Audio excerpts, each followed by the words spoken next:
Perkenalkan, nama saya Tria Mulia Cinta, saya dari kelas 12 IPA 1. Saya di sini akan menjelaskan pemilu tahun 1955. Pemilu ini merupakan pemilu yang pertama dalam sejarah bangsa Indonesia. Waktu itu Republik Indonesia berusia 10 tahun. Kalau dikatakan pemilu merupakan syarat minimal bagi adanya demokrasi, apakah berarti selama 10 tahun itu Indonesia benar-benar tidak demokratis? Tidak mudah untuk menjawab pertanyaan tersebut. Yang jelas sebetulnya sekitar 3 bulan setelah kemerdekaan diproklamasikan oleh Soekarno dan Hatta pada 17 Agustus 1945, pemerintah waktu itu sudah menyatakan keinginannya untuk bisa menyelenggarakan pemilu pada awal tahun 1946.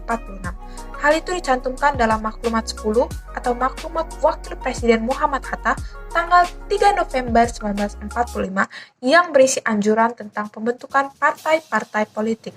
Maklumat tersebut menyebutkan pemilu untuk memilih anggota DPR dan MPR akan dilaksanakan bulan Januari 1946. Kalau kemudian ternyata pemilu itu malah dilaksanakan hampir 10 tahun setelahnya, alasannya apa ya? Nah, berbeda dengan tujuan yang dimasukkan oleh Maklumat 10, pemilu 1955 dilakukan 2 kali. Yang pertama pada 29 September 1955 untuk memilih anggota-anggota DPR. Yang kedua, 15 Desember 1955 untuk memilih anggota-anggota Dewan Konstituante. Nah, bedanya dengan Maklumat 10 disebutkan bahwa pemilu yang diadakan Januari 1946 adalah untuk memilih anggota DPR dan MPR, tidak ada konstituante. Nah, keterlambatan dan penyimpangan tersebut bukan tanpa sebab pula. Ada kendala yang bersumber dari dalam negeri dan juga ada dari luar negeri.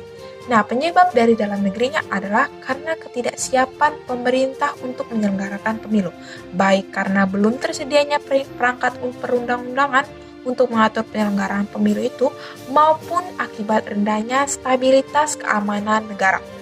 Dan yang tidak kalah pentingnya, penyebab dari dalam negeri itu adalah sikap pemerintah yang enggan menyelenggarakan perkisaran atau sirkulasi kekuasaan secara teratur dan kompetitif.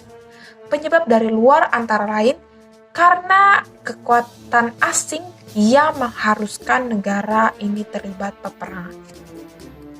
Namun, tidaklah berarti bahwa selama masa konsolidasi kekuatan bangsa dan perjuangan mengusir penjajah itu, pemerintah Indonesia tidak berniat untuk menyelenggarakan pemilu. Ada indikasi kuat bahwa pemerintah punya keinginan politik untuk menyelenggarakan pemilu. Misalnya adalah dibentuknya UU Nomor 27 Tahun 1948 tentang pemilu yang kemudian diubah dengan Undang-Undang Nomor 12 Tahun 1949 tentang pemilu. Di dalam UU Nomor 12 Tahun 1949 diamanatkan bahwa pemilihan umum yang akan dilakukan adalah bertingkat atau tidak langsung. Sifat pemilihan tidak langsung ini didasarkan pada alasan bahwa mayoritas warga Indonesia pada waktu itu masih buta huruf. Sehingga kalau pemilihannya langsung dikhawatirkan akan banyak terjadi distorsi. Kemudian pada paruh kedua tahun 1950, ketika Muhammad Nasir dan Masyumi menjadi Perdana Menteri, pemerintah memutuskan untuk menjadikan pemilu sebagai program kabinetnya. Sejak itu, pembahasan undang-undang pemilu mulai dilakukan lagi yang dilakukan oleh Panitia Soeharjo dari kantor Panitia Pemilihan Pusat sebelum kemudian dilanjutkan ke parlemen. Pada waktu itu Indonesia kembali menjadi negara kesatuan setelah sejak 1949 menjadi RIS atau Republik Indonesia Serikat. Setelah kabinet Natsir jatuh 6 bulan kemudian, pembahasan RUU Pemilu dilanjutkan oleh pemerintahan Sukiman Widjosanjojo, juga dari Masyumi. Pemerintah ketika itu berupaya menyelenggarakan pemilu karena pasal 57 UU DS 1950 yang menyatakan bahwa anggota DPR dipilih oleh rakyat melalui pemilihan umum. Tetapi pemerintah Sukiman juga tidak berhasil menuntaskan pembahasan undang-undang pemilu tersebut. Selanjutnya UU baru selesai dibahas oleh parlemen pada masa pemerintahan Wilopo dan PNI pada tahun 1953. Maka lahirlah UU Nomor 17 Tahun 1953 tentang pemilu. UU inilah yang menjadi payung hukum pemilu 1955 yang diselenggarakan secara langsung, umum, bebas, dan rahasia.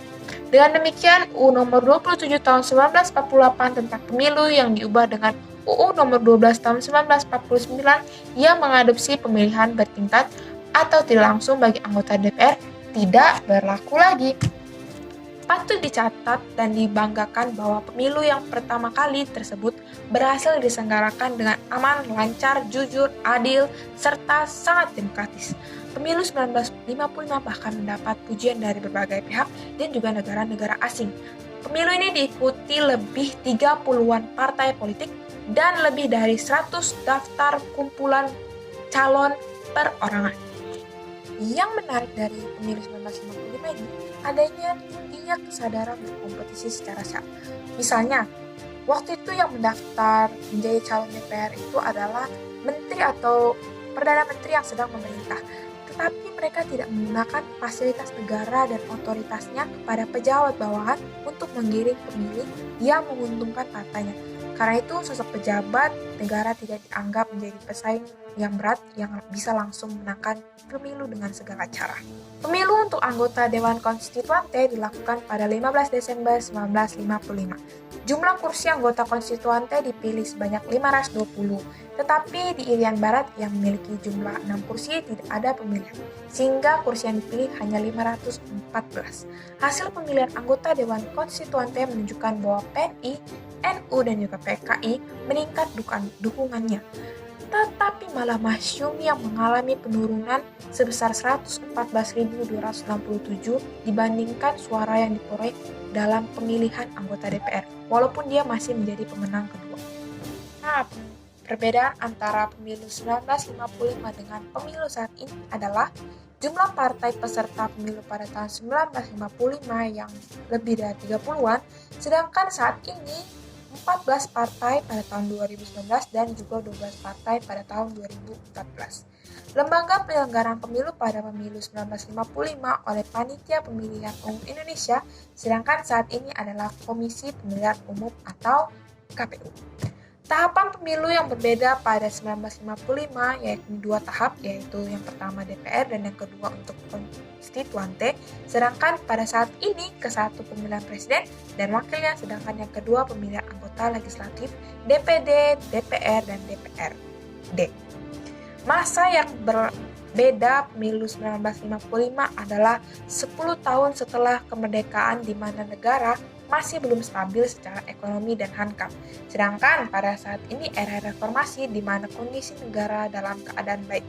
Jumlah kursi DPR yang diperebutkan partai politik pada 1955 sebanyak 257 kursi, sedangkan saat ini ada 560 kursi pada 2014 dan juga 575 kursi pada 2019. Nah, pada tahun 1955 ini juga pemilu ada komunis Indonesia.